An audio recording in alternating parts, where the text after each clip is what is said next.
내가 보니 두 바다에서 한 짐승이 나오는데 뿔이 10이요 머리가 7이라. 그 뿔에는 10왕관이 있고 그 머리들에는 신성모독하는 이름들이 있더라. 내가 본 짐승은 표범과 비슷하고 그 발은 곰의 발 같고 그 입은 사자의 입 같은데 용이 자기의 능력과 보좌와 큰 권세를 그에게 주었더라. 그의 머리 하나가 상하여 죽게 된 것 같더니 그 죽게 되었던 상처가 나음에 온 땅이 놀랍게 여겨 짐승을 따르고 용이 짐승에게 권세를 주므로 용에게 경배하며 짐승에게 경배하여 이르되 누가 이 짐승과 같으냐 누가 능히 이와 더불어 싸우리요 하더라. 또 짐승이 과장되고 신성 모독을 말하는 입을 받고 또 42달 동안 일할 권세를 받으니라. 짐승 입을 벌려 하나님을 향하여 비방하되 그의 이름과 그의 장막곧 하늘에 사는 자들을 비방하더라. 또 권세를 받아 성도들과 싸워 이기게 되고 각 족속과 백성과 방언과 나라를 다스리는 권세를 받으니 죽임을 당한 어린 양의 생명책에 창세 이후로 이름이 기록되지 못하고 이 땅에 사는 자들은 다 그 짐승에게 경배하리라. 누구든지 귀가 있거든 들을지어다. 사로잡힐 자는 사로잡혀 갈 것이요 칼에 죽을 자는 마땅히 칼에 죽을 것이니 성도들의 인내와 믿음이 여기 있느니라. 아멘. 시간 찬양하겠습니다. 요한계시록 성경은 아주 특별한 책입니다.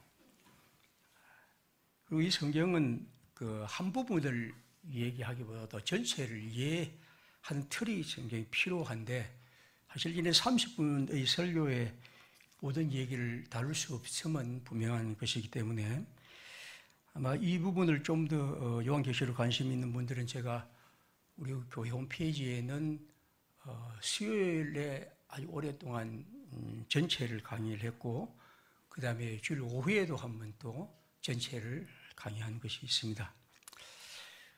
어쨌든 이 요한계시록은 매우 신비로운 책입니다. 그런데 이 신비로운 책을 666이니 용이니 천연왕국이니 백마를 탄 기순이 이런 식의 세세한 얘기는 그렇게 큰 관심을 가질 필요가 없고 적어도 이 책이 갖고 있는 가장 중요한 주제, 다시 말하면 이 책은 하나님의 나라를 위해 박해받는 초기 기독교인들을 위한 위로와 소망의 책이다. 그러니까 이게 기본적으로 우리가 생각해야 할 것입니다. 이 책은 초기 기독교인들이 로마 제국에 박해받고 있는데 그들에게 어떻게 위로하고 희망을 가질 수 있을까 하는 의미에서 이 책을 썼습니다. 그리고 또한 그 얘기를 그들에게 하나님의 역사가 지금 이러하다. 하나님의 역사는 이렇게 흘러오고 지금도 이렇게 가고 있고 이렇게 갈 것이라 하는 하나님의 역사를 잘 이해해 보라. 내가 지금 이런 환상을 하나님에게서 받았는데 내가 이 환상을 통해서 하나님의 역사를 알려드릴 테니 여러분이 이 환상을 잘 이해하고 이 속에서 내가 지금 어떤 형편에 처해 있고 앞으로 우리 역사가 어떻게 이어갈 것이고 하나님이 지금도 앞으로도 어떻게 당신의 뜻을 이루어 가실 것인가 하는 것을 잘 이해할 때 여러분들은 지금 이 박해 속에서 위로를 받고 희망 속에 걸어갈 것이다. 이게 이 얘기의 핵심입니다. 다른 세세한 얘기들은 우리가 복잡하게 어렵고 실제로 저도 이 요한계시록을 보지만 많은 부분이 논쟁이 되는 부분이 많지만 그래도 항상 그런 중심으로 이 성경을 읽어보시면 좋습니다. 자, 그러면 이 성경에서 특별히 요한계시록 1장 1절에 이렇게 얘기하죠. 그리스도의 계시라 이는 하나님이 그에게 주사 반드시 속히 일어날 일들을 그 종들에게 보이시려고 그의 천사를 그 종 요한에게 보내어 알게 하시라. 반드시 속히 일어날 일들을 내가 받았다. 그걸 알려준다는 거죠. 4장에 가면 이렇습니다. 이 후에 내가 하늘에 열린 분이 있는데 내가 들은 바 처음에 내게 말하던 나팔 소리 같은 그 음성이 이르되 이리로 오라. 이후에 마땅히 일어날 일들을 내가 네게 보이리라. 마땅히 일어날 일들, 이런 것을 잘 알아서 지금 일어나고 있는 일들과 앞으로 일어날 일들을 보면서 그대 자신이 모든 박해받는 이들이 이 속에서 자신의 길을 발견하고 굳게 서 가라는 거죠.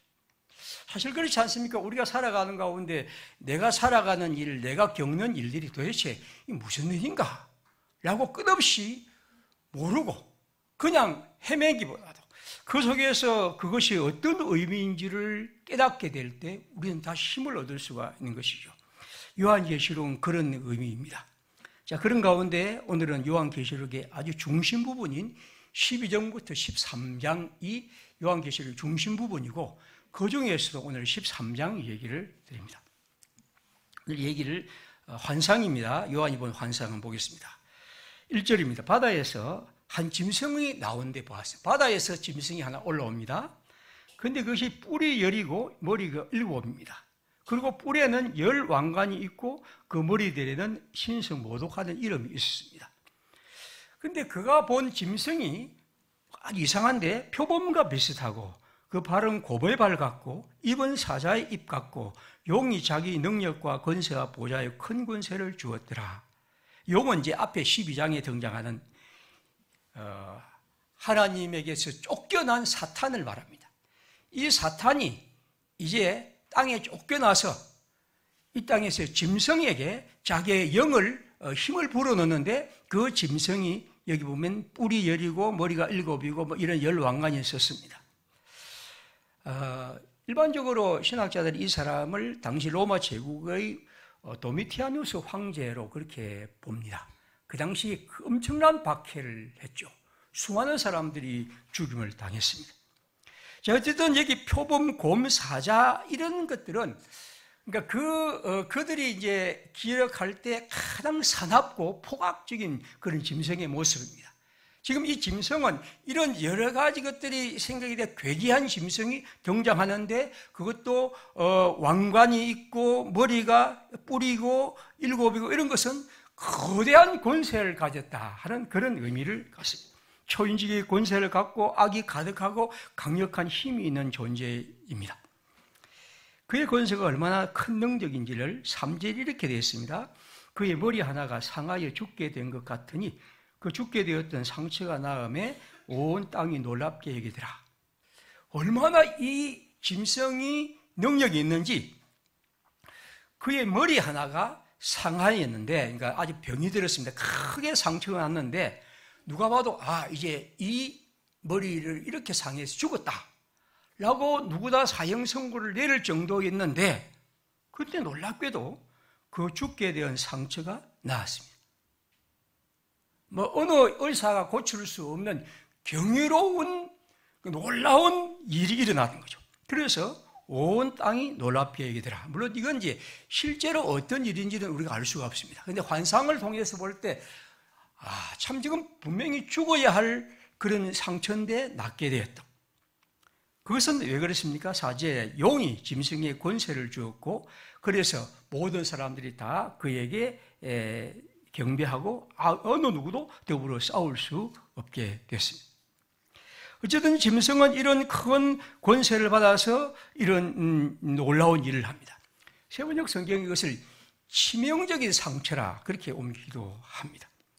이제 오늘 얘기를 드리고 싶은 것이 5절입니다. 5절에 이 짐승이 어떤 일을 하느냐 하면 또 짐승이 과장되고 신성 모독을 하는 말하는 입을 받고 또 42달 동안 일할 권세를 받느니라. 짐승이 입을 벌려 하나님을 향하여 비방하되 그의 이름과 그의 장막 곧 하늘에 사는 자들을 비방하더라. 자, 여기서 오늘 우리가 보고 싶은 것이죠.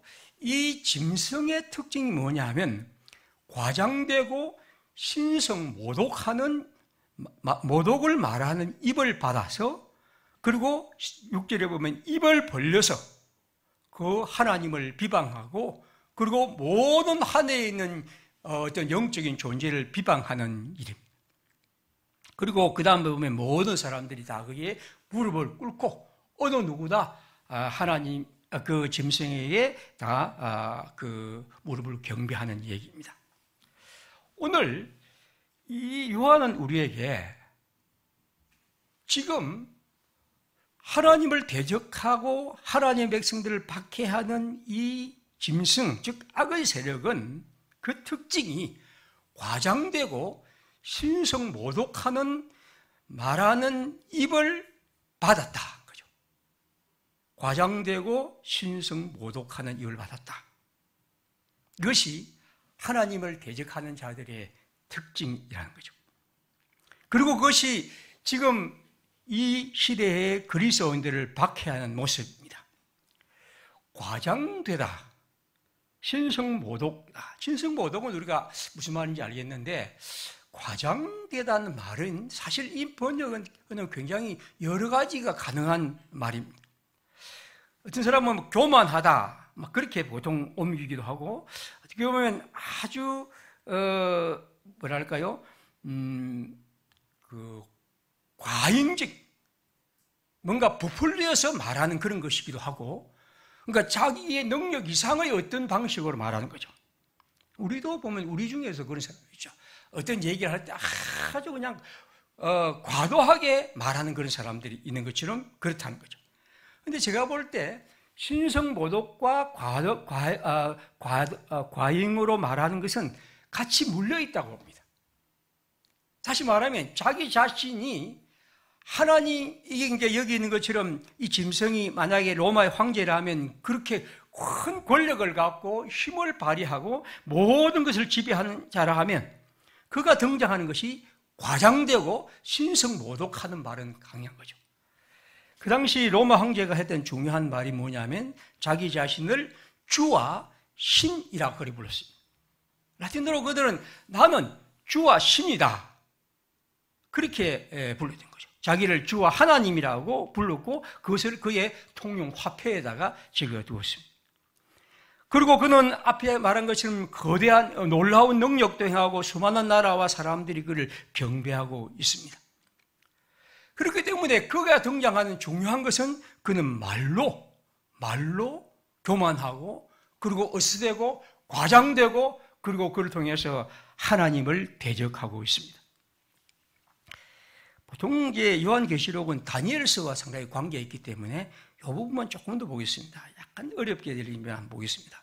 다니엘서 7장 25절입니다.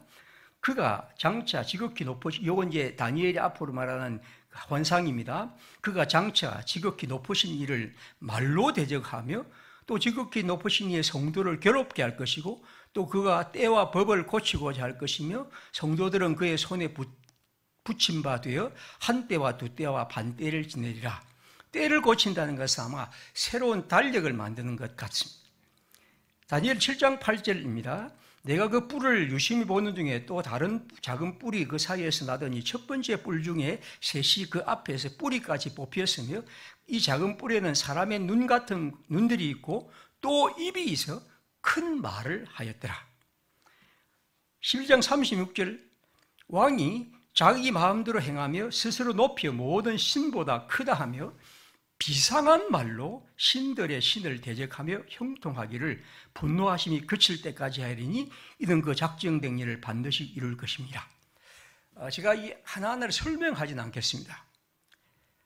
여기 등장하는 것은 앞으로 일어날 일들을 다니엘은 말하면서 말로 대적하고 입이 있어 큰 말을 하고 비상한 말들로 신인 하나님을 대적하고 그렇게 말한다고 했습니다. 다니엘이 예언한 것처럼 그가 환상으로 말한 것처럼 여기 요한도 지금 우리 가운데 일어난 일들을 보라. 바로 지금 우리 가운데 이 왕은, 우리를 박해하는 자들은 과장된 말로 하나님을 대적하고 신성모독하면서 자신의 말을 높이며 어수되고 있다는 거죠. 시편 19편 시편은 말합니다. 여호와의 악인이 언제까지 개가를 부르리까? 그들이 마구 짓거리며 오만하게 뛰들며 죄악을 행하는 자들이 다 자만하나이다. 그 짐승은 무시무시합니다. 표범같이 생겼으며 발은 곰의 발과 같고 입은 사자의 입과 같고 뿔이 10개 날릴 무지막지한 힘을 가졌습니다. 7개의 머리는 제국의 7 왕을 가리키며 이들은 이제 이 하나님의 사람들을 지배하고 있습니다. 그리고 온 세상은 그 짐승에게 경배합니다. 사절에 있는 것처럼 누가 이 짐승과 같으며 또 누가 그와 싸울 수 있으며 그 짐승은 무례하게 하나님을 모독하고 교회 공동체 신자들을 박해하고 그리고 오만하게 자기 자신을 으스대며 행사합니다. 그는 자신을 주와 하나님이라고 스스로 들며 그리고 하나님을 무시하고 자기를 주라고 말하며 온 자들에게, 온 세상 사람들에게 자신을 경배하라고 말합니다. 그리고 이제 모든 사람들이 그를 숭배합니다. 이 맞서서 요한은 5장 11절에 이렇게 말합니다. 내가 또 보고 들음에 보좌와 생물들과 장로들을 둘러선 천사의 음성이 있으니 그 수가 만만이요 천천이라. 큰 음성으로 이르되 죽임을 당하신 어린 양은 능력과 부와 지혜와 힘과 존귀와 영광과 찬송을 받으시기에 합당하다. 로마의 황제, 이 짐승이 아니라 죽임을 당한 어린 양의 말로 능력과 부와 지혜와 힘과 존귀와 영광과 찬송을 받으시기에 유일한 분. 그래서 그들은 이 노래를 부르면서 그 시대를 견디며 살아갔던 것이죠. 짐승은 지금 하나님의 백성을 박해합니다. 그는 많은 능력을 행하고 오만하게 말하고 자기 자신이 모든 것의 주인이라고 떨고 그리고 모든 사람들이 그에게 현혹당하고 그 말에 복종합니다. 특별히 그들의 입은 과장된 말을 하고 신성 모독하는 말을 합니다. 그리고 사람들은 모두 다 그게 겁먹고 굴복하고 경배합니다. 그러나 성경은 말합니다. 그것은 하나님이 그들에게 주신 것, 여기 성경은 말하기를 그것을 42달 동안이라고 그렇게 말합니다. 여기 보면 그 짐승이 그렇게 된 것이 그 권세를 받으니 5절에 42달 동안 일할 권세를 받으시라. 그 권세는 받은 것, 주어진 것, 그것이고 그것은 42달, 다시 말하면 7년의 절반인 바로 일정한 시간, 한때와 두때와 반때처럼 일정한 시간밖에 되지 않은 것이니 결코 여러분들은 그것에 겁을 내지 말고 살아가라는 것입니다. 여러분, 말은 참 중요합니다. 인간에게 말만큼 중요한 게 있을까? 말은 너무나 중요합니다. 그러나 말은 언제나 하나님이 우리에게 주신 언어로 사용해야 하고 그 언어를 통해 과장되고 신성모독하고 교만하고 자기 자신을 으스대는 것은 가장 잘못된 것입니다. 그리고 지금 로마의 제국은 바로 그런 방식으로 수많은 칙령들을 발표하고 사람들을 그렇게 윽박지르며 사람들이 그게 굴복하게 만들었습니다. 그러나 그리스도인들은 그 모든 것에 맞서서 하나님을 섬기며 그 과장되고 신성모독한 말에 귀 기울이지 않고 그것에 결코 굴복하지 않았던 것이죠. 요즘 우리가 읽는 이 잠언에 보면 이 말에 대한 얘기가 굉장히 많죠. 저는 잠언을 읽으면서 참 이 말에 대한 교훈들이 굉장히 많은데 이를테면 이렇습니다. 불량하고 악한 자는 구부러진 말을 하고 다니며 의인의 마음은 대답할 말을 깊이 생각하여도 악인의 입은 악을 쏟느니라. 지나친 말을 하는 것도 미련한 자에게 합당하지 아니하거든 하물며 거짓말을 하는 것이 존귀한 자에게 합당하겠느냐. 네가 말이 조급한 자를 보느냐? 그보다 미련한 자에게 오히려 희망이 있느니라. 유순한 대답은 분노를 시게 하여도 과격한 말은 노를 격동하느니라. 심히 교만한 말을 다시 하지 말 것이며 오만한 말을 너희 입에서 내지 말지어다. 여호와는 지식의 하나님이시라. 행동을 따라보시니라. 너희 뿔을 높이지 말며 교만한 목으로 말하지 말지어다. 여러분, 이 말을, 우리가 말을 하는 것을 특별히 우리는 그냥 어떤 도덕적 품성 정도로 생각하는데 말은 그리스도에게 굉장히 중요한 것입니다. 어떤 말을 하고 어떤 말을 듣고 그 말을 잘 분별하고 판단하는 것. 저는 오늘 우리 시대를 보면서 이 과장되고 신성모독하는 입을 가진 짐승과 같이 우리는 어떻게 보면 우리 시대는 너무나 이 과장되고 교만한 말이 가득한 시대를 살아갑니다. 왜 그렇게 되었을까? 저는 굉장히 놀라울 정도입니다. 제가 그렇게 저보다 연세를 많은 분들도 계시지만 그렇게 긴 세월을 살아가지 않았다 할지라도 제가 생각할 때 어릴 때 제 기억으로는 우리 사회의 언어가 이렇지 않았습니다. 근데 오늘날 우리는 어른들부터 아이들까지 막 아이들을 만나면 그냥 막 욕이고 막 그냥 이렇게 하는 것이 왜 이렇게 되었을까? 폭력적이고 거칠고. 여러분, 신성모독과 이 교만한 말과 과장된 말은 그와 비슷한 것들이죠. 요즘 학교의 아이들의 언어 때문에 선생님들이 고통받는다는 얘기부터 시작해서 예전에는 제가 살 때는 우리 선생님들의 언어가 굉장히 그런 문제였는데 요즘 그렇게는 잘 안 하고 아이들이 그렇다는 얘기를 제가 했습니다. 저는 우리나라의 대통령부터 이 언어를 좀 고쳤으면 하는 생각이 들어요. 왜 이럴까?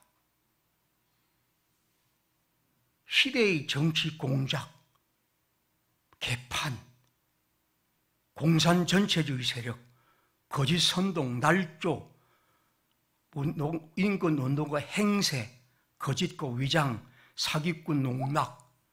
여러분, 이런 단어들은 함부로 쓸 수 있는 단어가 아닙니다. 이 공적인 언어가 절대로 아닙니다. 특별히 우리가 살아가는 한 사회에 자기가 의견이 다른 사람과 의견이 다른 사람에게 이렇게 해서는 안 됩니다.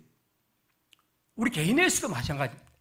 근데 이런 언어가 우리의 일상으로 마구 이렇게 하는 것은 굉장히 큰 문제입니다. 김기현 국민의힘 대표가 김만배 씨야 이런 것 때문에 언론 보도 때문에 그 뉴스타파란 보도를 보고 이렇게 말했습니다. 민주공화국을 파괴하는 쿠데타로 사형에 처해야 할 만큼 국가 반역죄다. 사형. 지금 우리가 사형 폐지 운동을 하고 있는데 사형에 처해야 할 국가 반역이다. 어떻게 이런 언어가 가능할까 하는 거죠. 여러분, 이분 그 다음에 이렇게 말합니다. 이것은 신고를 파괴하는 사악한 짓이고 국민 주권을 찬탈하는 시도고 치밀하게 계획된 1급 살인죄이며 그리고 악질 범죄로서 극형에 처해지는 도대체 언어를 어떻게 받아들여야 할까 하는 거죠. 이분이 판사 출신입니다. 그리고 이분이 울산의 무슨 교회의 이 교회의 장로입니다. 우리의 언어가 여러분, 우리의 언어가 이게 공적으로 나타나는 언어는 모든 사람에게 알려지고 자라는 아이들까지 보고 있습니다. 우리 아이들 보고 욕하지 마라 하지만 이런 언어를 함부로 하는 것은 굉장히 잘못된 겁니다. 한 사회를 부패하게 하고 무너지게 하는 중요한 문제입니다. 왜 우리가 이것을 간단하게 생각할까요? 지금 로마 제국은 이런 과장되고 신성모독한 언어를 통해서 수많은 사람을 위협하고 그들을 지배하고 있습니다. 혹시 어떤 언론이 잘못됐다면 거기에 대해서 상응한 것들을 벌을 받고 거기에 대해서 차근차근 따져서 어떤 문제인지를 살펴보는 것이 정당한 것이 우리가 민주사회의 문제를 한다면 도대체 이것이 어떻게 우리가 이해해야 할까 하는 것입니다. 우리말로 가는 말이 고와야 오는 말이 곱다. 참 좋은 우리 속담도 있는데 우리는 어떤 의미에서 이러한 것들이 아주 자연스러운 시대를 살아간다면 굉장히 큰 문제입니다. 디모데후서 2장 16절에서 바울은 우리에게 그리스도인의 모습을 이렇게 말합니다. 망령되고 헛된 말을 버리라. 그들은 경건하지 아니하며 점점 나아간다. 디모데야, 망령이고 헛된 말과 거짓된 지식의 반론을 피함으로 내게 부탁하는 것을 지키라. 제가 제일 많이 소개하는 사람은 파스칼의 방세입니다. 파스칼은 아주 신실한 믿음의 사람으로서 신앙의 문제를 깊이 성경을 통해서 성찰한 사람입니다. 그의 글에는 이런 글이 하나 있습니다. 반란의 불길을 잠재우다. 그 다음에 이렇게 붙였습니다. 너무 꾸밈이 심한 표현이다. 또 그는 이렇게 말합니다. 그의 천재성의 불안, 강렬한 단어가 둘이다. 너무 많다. 여러분, 반란의 불길, 천재성의 불안, 파스칼이 볼 때 왜 우리는 이런 언어를 쓰냐 하는 거죠. 이런 과장되고 이런 강렬한 언어를 써야만 우리는 어떤 얘기를 표현할 수 있다는 것에 대해서 저는 그걸 말합니다. 그리스도인들은 그런 언어를 좀 적게 써야 하는 거죠. 아마 그는 그 시대의 이 가톨릭의 이런 개신교에 대한 탄압과 개신교인들의 이러한 극단적인 이런 대립들의 문제들을 통해서 등장한 신학적 언어에 대해서 깊이 마음 아파했던 사람입니다. 여러분, 인간에게 말은 굉장히 중요합니다. 이건 하나님이 우리에게 주신 참 좋은 선물입니다. 동물들은 가질 수 없는 귀중한 선물을 우리는 어찌하든지 그것을 하나님의 뜻에 따라 신성모독이 아닌 하나님의 질서에 따라 그리고 과장되고 과잉보다도 어찌하든지 단순하고 소박하게 쓰려는 노력들이 우리에게 필요합니다. 김훈이라는 작가가 있죠. 김훈. 우리나라에도 꽤 많은 몇 건의 글을 썼는데 제가 이분의 글은 몇 개 읽으면서 제가 감동적인 하나는 이분은 이 글을 문체에 대한 얘기를 합니다. 제가 이 글을 많이 써보지 않았지만 이것에 대해서 마음이 좀 공감해서 이런 얘기를 합니다. 그는 이렇게 말합니다. 내게 있어 문체는 고통스러운 글쓰기의 조건이다. 문체가 확보되지 않으면 한 줄로 쓸 수 없다. 그러니까 항상 어떤 그 문체를 쓸 것인가 하는 것이 그의 가장 중요한 고통이라는 거죠. 그러면서 판서로 비유하자면 장식업이 많은 서편제가 아니라 소리의 뼈만 가지고 있는 동편제 같은 글을 쓰고 싶다. 말의 군사를 다 버리고 뼈대인 주어와 동사만 가지고 장편 소설을 쓸 것이다. 도저히 도달할 수 없는 허영인 것 같지만 포기할 수 없다. 저는 이게 참 재밌게 들었습니다. 자기는 주어와 동사만 가지고 글을 쓰고 싶다는 거죠. 그러니까 어떤 꾸밈 없이 그 글을 그냥 그 주어와 동사의 글을 통해서 어떤 상황을 묘사하고 싶다는 거죠. 저는 그게 한번 제가 이 글을 읽으면서 굉장히 많이 들었습니다. 설교에 하는 저도 어찌하든지 그것을 과장하고 뭔가 꾸밈음과 형용사를 끝없이 다 말하려는 버릇들이 많은데 그냥 그 사실을 서술하고 말하는 가운데 그것이 우리에게 등장하도록 해야 하는데 우리는 자꾸만 과잉되고 과장된 말을 하고 싶은 열망들이 많이 있죠. 주어와 동사로 장편 소설을 쓰고 싶다. 재밌는 말입니다. 그의 글 하나를 소개하죠. 이 글은 우리에게 잘 알려져 있는 그림을 보시죠. 카레노레라는 책에 있는 겁니다. 잘 안 보이겠지만 제가 읽어드리죠. 바다를 건너오는 바람은 늘 산맥처럼 출렁거렸다. 제가 읽어버리면 이 글의 그 내용보다도 글쓰기를 보십시오. 겨울이면 병영담벽에 걸어놓은 시래기가 토담에 쓸렸고 폭우에 묶인 배들은 밤새 바람에 삐걱거렸다. 바람이 몰려가던 가버린 빈자리에 밀물로 다가는 달려드는 파도 소리가 가득 찼다. 바람의 끝자락에 실려 환청인가 누에 고치에서 실풀려 나오는 소리가 들리는 싶었다. 바다에서는 언제나 그랬다. 바람이 아니라 파도에 실려서 수평선을 건너오는 소리 같았다. 메뚜기떼가 풀숲에서 서걱대는 소리 같기도 했고 먼 곳에 쥐떼가 신나락을 까먹는 소리 같기도 했다. 뭐 이런 글인데 제가 이 글을 소개하는 것은 이 글의 방식이 말하는 것들이 그토록 그렇게 단촐하고 소박하다는 거죠. 제가 지금 글을 써라 하고 말을 잘하라는 것이 아닙니다. 오늘 우리 시대에 이 언어의 과잉, 우리 모두 다 말하고 살아가는데 너무 많다는 것입니다. 오늘 이 하나님의 사람들을 대적하는 이 짐승의 세력을 그는 과장되고 신성모독하는 존재로 짐승을 표현합니다. 그리스도의 예수의 모습을 이사야는 이렇게 말합니다. 이사야 41장이죠. 42장. 내가 붙드는 나의 종 내 마음에 기뻐하는 자 곧 내가 택한 사람을 보라. 내가 나의 영을 그에게 주었은지 그가 이방의 정의를 어떻게 베풉니까? 그는 외치지 아니하며 목소리를 높이지 아니하며 그 소리를 거리에 들리게 하지 아니하며. 이 표현은 우리에게 그리스도 예수의 모습을 그렇게 잔잔하게, 그리고 소박하게, 그리고 부드럽게 들려줍니다. 오늘 그리스도인들이 이 시대에 어떤 모습으로 빛과 소금이 될까? 저는 과장되고 신성모독하는 말이 범람한 시대에 소박하고 단순하고 또 꾸밈없는 말과 행동들, 아마 그것이 우리가 해야 할 삶의 모습은 아닐까 하는 거죠.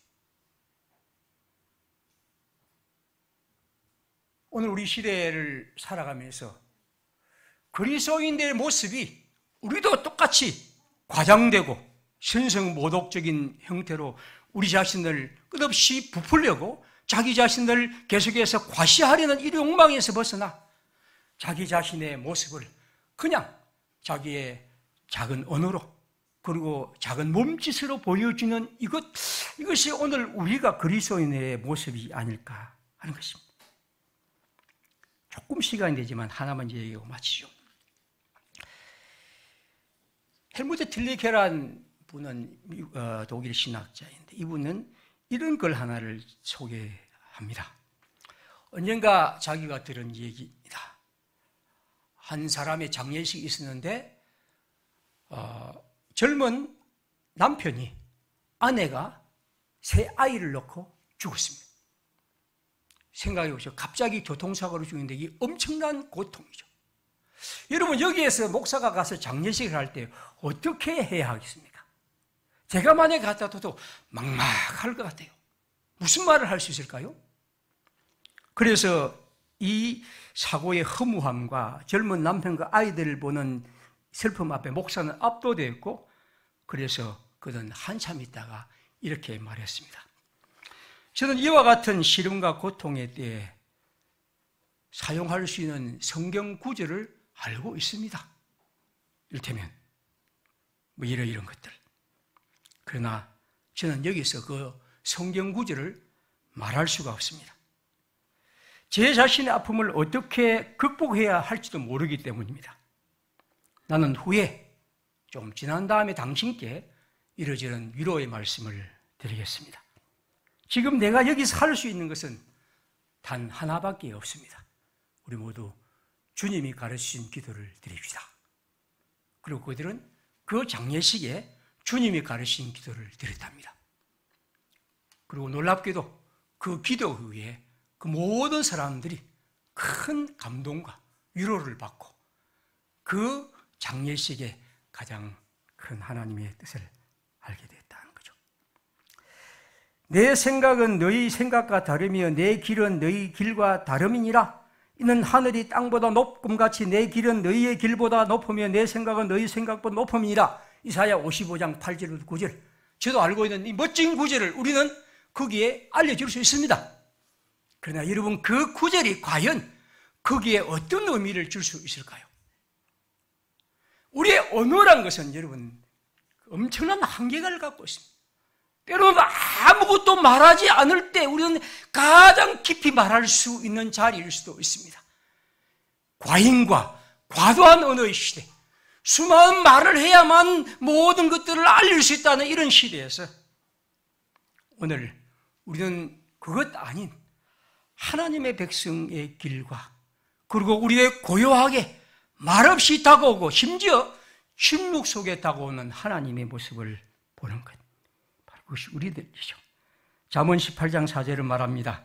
명철한 사람의 입의 말은 깊은 물과 같고 지혜의 샘은 솟구치 흐르는 매와 같으니라. 그렇죠. 저는 이것이 오늘 이 시대에 그리스도인의 자리라 생각하며 이 말씀을 드립니다. 기도하겠습니다. 우리 함께 이 시간 생각하면서 과도하고 과잉, 그리고 거대한 말이 가득한 이런 시대에 우리 하나님의 사람들로서 우리 자신을 잘 지키며 하나님의 사람을 살아갈 수 있도록 저희와 함께 해주십시오. 주님께서 은총 베푸십시오. 기도하겠습니다.